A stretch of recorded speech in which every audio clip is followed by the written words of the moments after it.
What it do, YouTube? Is Coffee back with an NFL update, man, and let the rumor mill beginneth to flow. Aaron Rodgers confirmed, done for the season, and we pretty much knew this last night, man. It's so crazy watching that play, and like that's what did him in, and just how quick it went, just across the board, a befuddling situation. Nonetheless, I still say Rodgers was trying to not get lit up, man. Shifted his weight, but it's confirmed he's done. And like I said, man, my Bills, ugly game, Josh Allen. We're gonna get to that momentarily. But like don't get it twisted. This is what I was saying last night about the Jets coach celebrating this win.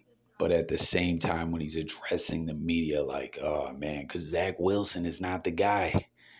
Who's behind Wilson too? Is Mike White even on the team anymore? I mean, we saw it with the Jets last year. Their defense really stepped up. They got, and offensively they got a lot of talent. Like they're a good team on the come up. Still the Bills division. Don't you worry. But yeah, like they're back at square one. That's why they brought in Aaron Rodgers, and they're worried. Like, oh man, we pulled this one out of our arse. It was gifted to us from the other team, more or less. What are we gonna do? And shout out Jay Millie. He was saying he saw some talk like, yo, they're gonna reach out to Brady, or they should reach out to Brady. Now, I wouldn't be surprised if someone did try to hit him up, but he ain't coming back, and he ain't gonna play for the Jets, man. Right? But it is kind of wild that he did have some connection to Miami. You remember the whole tampering ish that came out and everything, and team ownership down the road and all that, and him looking at property in Florida. But Brady ain't coming back, and if he is, it ain't to the Jets personally. But how about this? Colin Kaepernick, and it seems to be a little more than just a rumor. We're hearing that his agent reached out, and Kaepernick flat out reached out himself, sending a text saying, I just need a shot. So what do y'all think about that? Could the Jets, would they possibly kick the tires, metaphorically speaking, with Kaepernick? Does Kaepernick, I mean, he's been out of the game a very long time. You guys remember when he worked out for the Raiders? It was like a top secret workout. No footage came out. And when he had that one workout, I don't think it was specifically for a team period. A few years before, there was, I don't know, that time it seemed like he kind of self-sabotaged it. But with the Raiders, I don't know. It was what it was. They didn't elect to have any further talks with him. But I mean, I don't know. Could the Jets possibly bring him in? Could he still ball? What's going to happen with the Jets, period? Share your thoughts in the comments. Now let's get to this Josh Allen news, man. Holy fluck did Richard Sherman and Skip rip Josh Allen. Like, yo, it feels like they straight out dislike Josh Allen as a human being and as a person. I'm going to share that clip at the very end. Like, they were going in talking greasy about Josh, like, we see your mug plastered up and all these commercials and this and that. You're protected by the media. You're this likable guy. Like, I don't know. I was surprised. Like, Josh played like ish. I'm diehard Bills Mafia, and I'm the first to say it. It was terrible. It was ugly. Josh, we've seen him look bad before, and I don't know, it's this thing where he just gets in his head and just does too much, and I don't know, the yips is what I call it.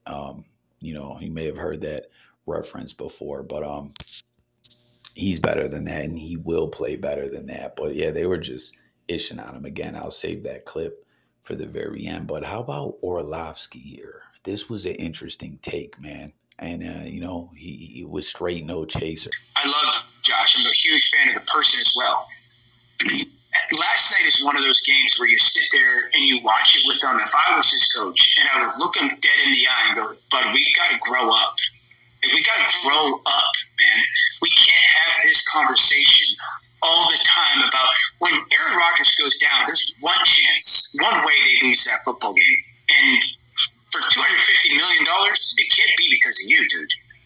And I understand that you think you're great, you are, and you're competitive, you are. I love all that. It's why you're great. We got to grow up. We got to handle this situations better. We got to handle the moments and handle. I mean, okay, I got last night. I have 1, 2, 3. I have 7 clips where I just described him as completely out of control. Can't have that. Out of control. Out of control. Just you're completely out of control in the game. Your eyes are all over the place. Your feet are all over the place. You're running before you have to. You're forcing the football down the field into double coverage again. So I think that is going to have to be a very – and this isn't being a jerk. He's a grown adult. He makes a ton of money. He's a great player. We got to grow up. I love Josh. I'm a huge fan of the person as well. So how about that, guys? Is it maturity? Does Josh need to grow the fuck up? Right? Because I said we've seen Josh throw into coverage before, go downfield. We've seen him have some struggles, and we've seen him, you know, have amazing heroics and just highlight real type footage. I mean, the good far outweighs the bad, obviously, as he's one of the top QBs in the league. He's got that big bucks, like you heard him reference the $250 million contract, and like, you know, that you can't be a reason that the Bills lose this game. It's just ludicrous, outlandish, no reason for it. I mean, the second half was terrible. That first interception in the first half, like I said, it was bad, but it ended up working out like a punt on 3rd and long. He just slings it down there. But you know, then he had that really beautiful touchdown to Diggs, you know, right along the sideline and everything. And, you know, like, I don't know. It just, things got abysmal quick. But up until that point, he wasn't looking so bad. You know, and we know Josh is better than this. But I don't know. Like, you heard him.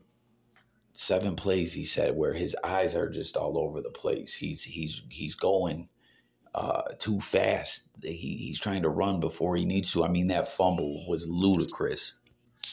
Fumble was absolutely ludicrous. We saw a fumble like that in the Miami playoff game. That was terrible last season, you know, terrible, but the Bills still pulled it out. I compare that game a lot to that game yesterday.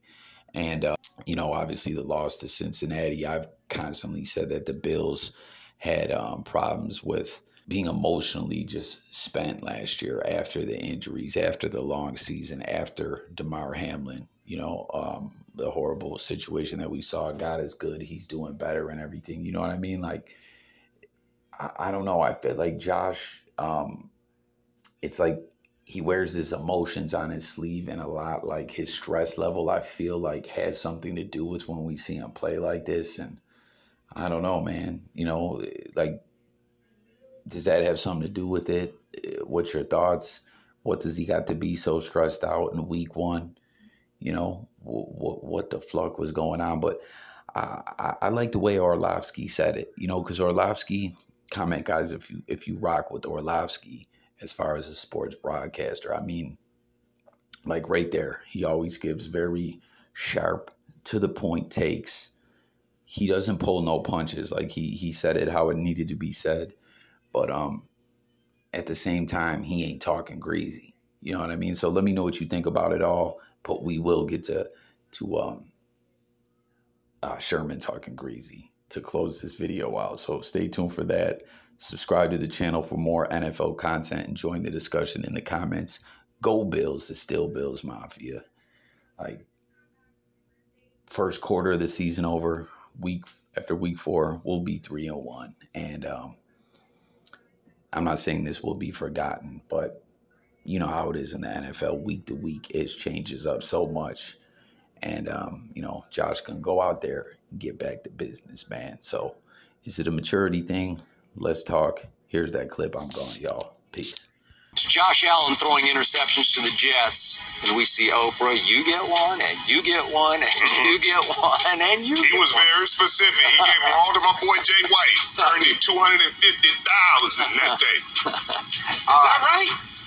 Speaking of Josh Allen, he did struggle in a loss at the Jets last season. He struggled in both Bills playoff games at home last season, barely beating the Dolphins, then losing badly to Joe Burrow and the Bengals 27-10. Josh Allen was even worse last night, throwing 3 interceptions, losing a late fumble that allowed the Jets to battle back and win it in overtime. Now, to Josh's credit, he accepted all the blame, saying I am the reason we lost.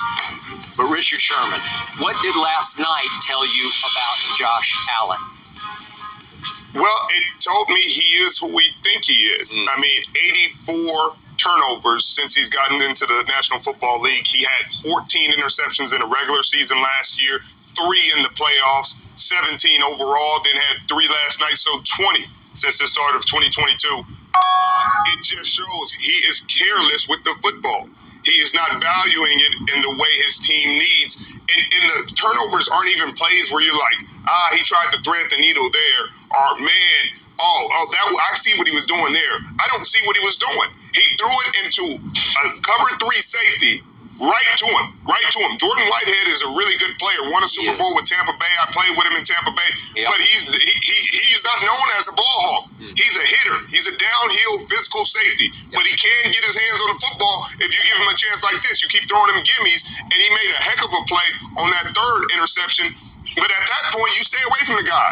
If you're Josh Allen, you see a guy has 2 interceptions on a day, that's probably not the guy to mess with today. It's his day. He having one of them kind of days. You stay away from him. But Josh Allen is trying to do too much. He believes in himself more than reality is believing in him. He's not living in reality right now and saying, hey, these are my limitations. Just right here, this first interception. He's a big man. He's a physical man. You run, drop your shoulder like you always do. You get the first down. You don't force it into double coverage like that unless you have a 6'5", 6. If you got Megatron, you throw it up there. But if you're not throwing it to Megatron, Randy Moss, or somebody like that, you got to make a different decision. You know,